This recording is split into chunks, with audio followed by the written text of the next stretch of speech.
현대인에게 외로움이 문제라면 목마름은 고대인부터 문제였습니다. 최소한으로 잡아도 2000년 전이지요. 예수님과 사마리아 여자의 만남에서 다른 주제가 아니라 이 목마름이 다루어졌던 것입니다. 그리고 오늘도 여전히 사람들은 목말라 합니다. 요한복음 4장 14절까지를 목마름을 누가 채우나라는 제목으로 묵상하겠습니다. 본문 말씀을 다시 보니 도입부가 먼저 있다는 걸 우리가 발견합니다. 1절에서 6절까지나 됩니다. 7절에 들어서야 이제 사마리아 여자가 등장하고요.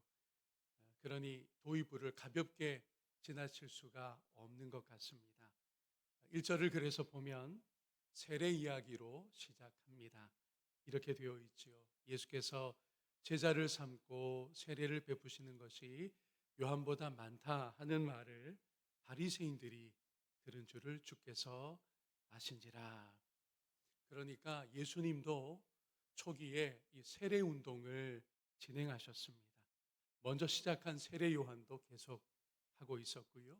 이 두 그룹이 조금은 경합하듯 보이지만 예수님의 첫 제자들인 안드레와 요한만 해도 먼저 세례 요한의 제자들이었기에 경쟁이나 갈등은 아니었을 것입니다. 중요한 건 마치 그런 거라고 지켜보는 사람들이 있었다는 것입니다. 그게 누구입니까? 1절에 바리새인들이라고 나와 있습니다. 이 그룹은 예수님의 새로운 신앙 운동을 예의주시하고 있습니다. 바리새인들은 예루살렘 종교 권력의 중요한 한 축을 차지하고 있었기 때문에 감시하고 조사하는 눈들이었습니다. 우리는 예수님의 대응이 궁금합니다. 세례 운동에서 예수님이 손을 떼십니다. 이걸 본문이 의식적으로 언급하고 있는데 2절부터 4절까지를 보겠습니다. 예수께서 친히 세례를 베푸신 것이 아니요 제자들이 베푼 것이라. 유대를 떠나사 다시 갈릴리로 가실새 사마리아를 통과하여야 하겠는지라. 예수님에게는 다른 비전이 있었습니다. 이걸 2절로 4절까지 해서 우리가 주목하고 있습니다. 유대를 떠나셨다라는 이 언급이 그걸 상징해 주는데 예수님에게 유대 지역 사역은 중요했습니다. 특히 요한복음에서는 더 그렇습니다. 그러나 유대 지역은 권력과 정치가 있기에 처음부터 마음의 거리를 두셨습니다. 왜냐하면 우리 예수님의 신앙운동, 예수님의 하나님 나라 운동은 이 세상의 것으로 추구되는 것이 아니었기에 그렇습니다. 이것을 밝히신 중요한 장면이 있습니다. 빌라도 앞에서였는데 그 자리에서 이렇게 말씀하셨습니다. 요한복음 18장 36절의 앞부분이 있지요. 예수께서 대답하시되 내 나라는 이 세상에 속한 것이 아니니라. 아멘. 자, 그리고는 갈릴리로 오늘 물러나시는 여정에서 어느 지역으로 들어가십니까? 사마리아 지역으로 들어가십니다. 이 시점에서 보이는 예수님의 비전을 이제 조금 알 것 같습니다. 예수님은 그동안 모멸당해 온 그러나 메시아를 제대로 모르는 사마리아까지 품으려 하셨습니다. 예수님은 사마리아 땅에도 진리와 영생을 안겨주시기 원하셨던 것입니다. 여러분, 예수님은요, 어느 특정 민족, 어느 특정 피부색, 어느 국가, 이렇게 독점할 수가 없습니다. 온 세상에 생명 주시려고 오신 예수님이기에 그렇습니다. 모든 사람의 목마름이 한 분 예수 그리스도 안에서 해갈될 수 있기에 그런 것입니다. 그 본보기가 사마리아 지역입니다. 굳이 그 땅으로 들어가려면 해발 600m 전후의 산등성의 길을 상당히 걸어야 했습니다. 선택할 수 있었던, 당시 유대인들이라면 그렇게 선택했던 해변길이나 왕의 대로를 포기해야 했던 것이고요. 예수님이 이걸 하셨습니다. 이제 두 사람의 만남으로 가봅니다. 6절에 따르면 예수님이 그 길을 감당하셔서 이제 피곤하십니다. 우물 곁에 털썩 앉으셨습니다. 물 기르러 나온 한 사마리아 여자가 접근합니다. 예수님은 제자들이 먹을 걸 사러 동네로 들어가 있었기 때문에 직접 여자에게 요청합니다. 뭐라고 요청하셨습니까? 무엇을 요청하셨습니까? 물을 요청하셨습니다. 물을 좀 주시오라고요. 여자의 반응이 냉담합니다. 이 어감을 우리가 주목할 필요가 있는데 9절 말씀을 봅니다. 사마리아 여자가 이르되 당신은 유대인으로서 어찌하여 사마리아 여자인 나에게 물을 달라 하나이까 하니 이는 유대인이 사마리아인과 상종하지 아니함이러라. 바로 이 반응입니다. 이 반응이 나타내는 것, 유대 사람들과 사마리아인들 사이에 오랜 분단과 적대의 역사가 있다는 중요한 간극을 여자의 한마디 반응에서 우리는 알 수 있습니다. 구체적인 그 내용은 내일 여러분에게 알려드리겠습니다.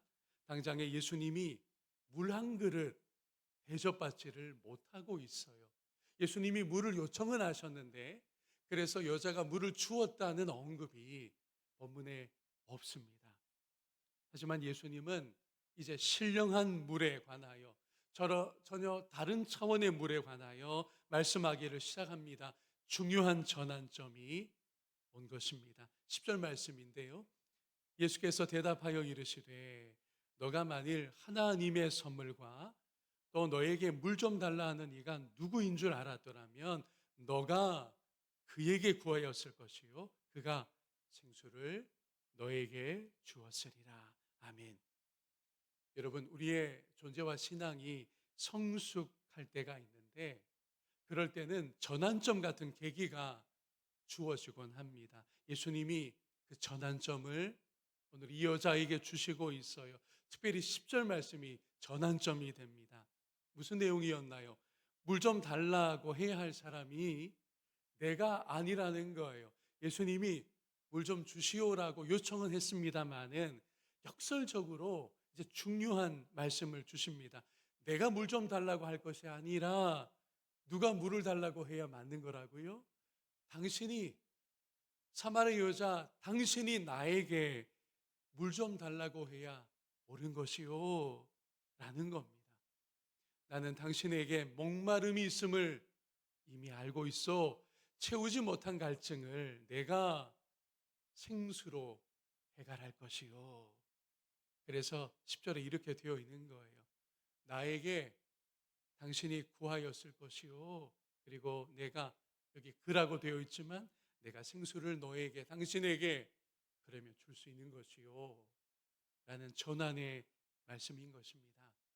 생수라는 말은 헬라어로 휘도르조온입니다. 생명의 물이라는 뜻이에요.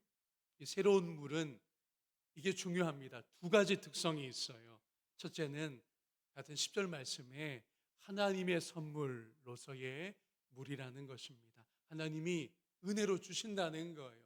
인간이 노력하고 인간이 얻어내는 그런 종류의 것이 아니라 선물처럼 은혜로서 주어지는 물이라는 것인데 이 특징이 어디에 있느냐? 이사야서에 이미 나와 있습니다. 55장 1절 말씀을 볼까요? 오라 너희 모든 목마른 자들아 물로 나오라 돈 없는 자도 오라 너희는 와서 사 먹되 여기 은혜의 말씀입니다. 돈 없이 값 없이 와서 포도주와 젖을 사라. 아멘. 그냥 오라는 거예요. 돈 준비할 필요 없다는 겁니다. 너희가 대가를 지불하는 것 아니라고 해요. 은혜로 누구든지 목마르다고 하면 내가 주겠다라는 아름다운 선언이 이미 이사야서에 있었습니다. 그리고 여러분 하나 아실 게 있어요. 이 사마리아 사람들은요 모세 오경만 갖고 있었습니다. 이걸 사마리아 오경이라고 부르거든요. 창출 레민심 창세기부터 신명기까지만 갖고 있었어요.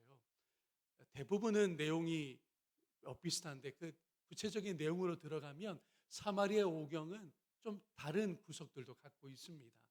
중요한 건 뭐냐 하면 그러다 보니 사마리아 사람들에게 중요한 어떤 책들이 없느냐? 선지서가 없었어요.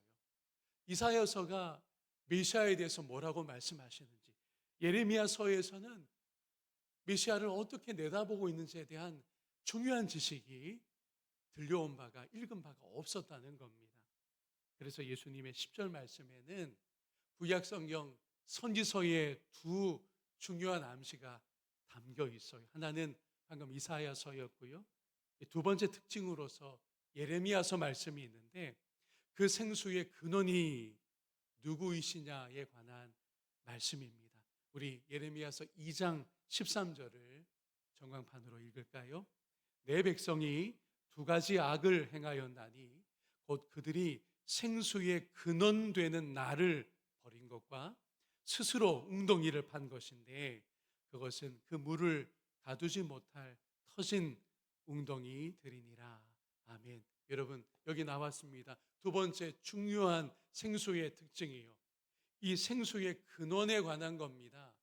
그저 우물에 고인물을 퍼올리는 게 아니라 샘의 근원, 그 샘의 근원에 가는 말씀이 예레미야서 방금 그 구절이거든요.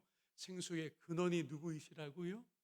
예레미야서에 따르면 여호와 하나님이십니다. 그리고 이제 하나님의 아들이 오셔서 친히 생수의 근원이 되어 주십니다.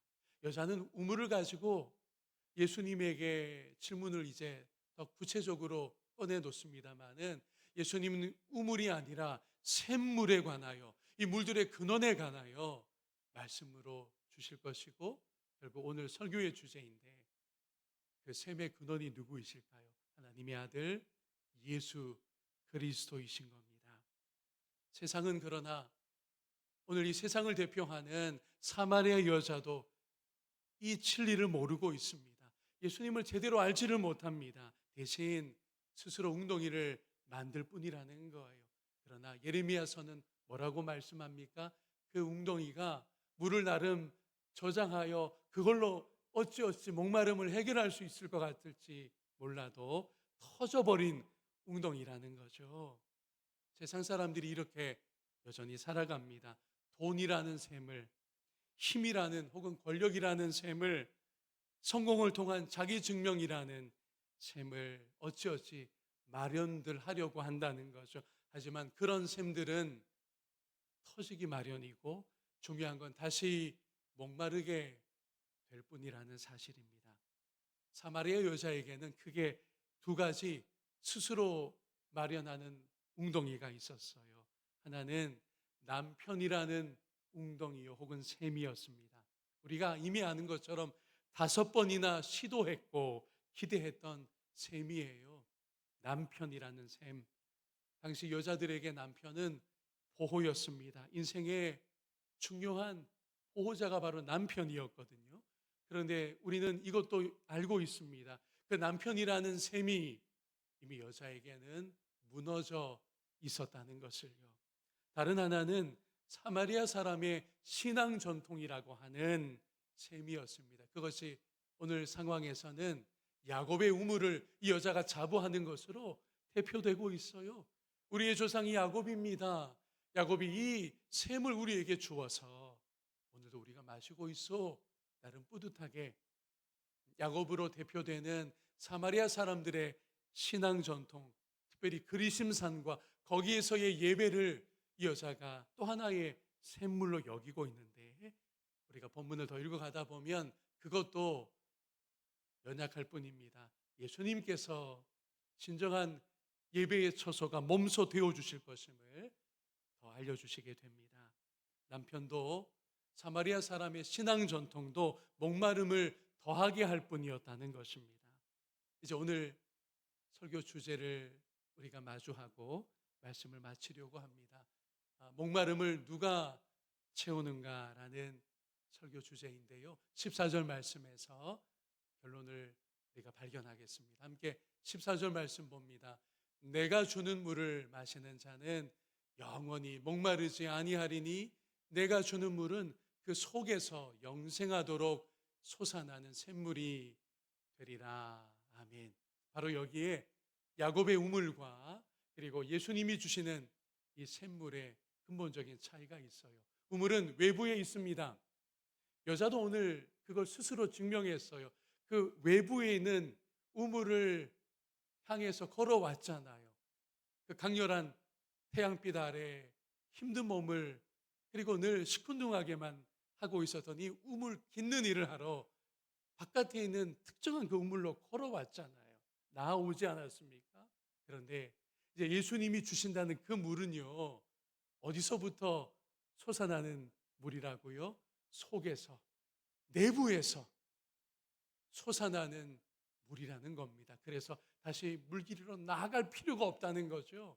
가장 중요한 것은 누가 이 물의 근원이냐는 거예요. 내가 주는 물은 이라고 14절이 그 문이 활짝 열리고 있습니다. 예수님이 주시는 물입니다. 결국 오늘 현대인들도 2000년 전 그 사마리아 사람들도 하나님께 제대로 나아가지 못하여 하나님을 참으로 만나지 못하여 영적 목마름이 있었던 겁니다. 그 갈증을 누가 해결하러 오셨느냐? 예수 그리스도이십니다. 그분이 중보자가 되셔서 예수님을 통하여 하나님께 나아가 하나님을 만나는 그 진리와 영생에 참여하는 일이 이제 예수님을 통하여 가능해진 것입니다. 우리가 이미 알고 믿고 따르는 예수님이 생명의 물, 그 근원이심을 우리가 이 아침 고백하며 세상의 다른 우물 내가 추구하지 않겠습니다. 다른 곳에 가서 목마름을 해결하려 하지 않겠습니다. 예수님 당신이 나의 샘물이시요 그 물의 근원이시기 때문입니다. 라고 하며 예수님으로 인하여 날마다 목마름을 해결하고 영원토록 예수님으로 인하여 우리의 영적 배고픔도 영적 목마름도 그때그때 채워지는 성령을 통하여 이런 생생한 믿음의 여정이 계속되기를 주님의 이름으로 축복합니다. 기도하겠습니다.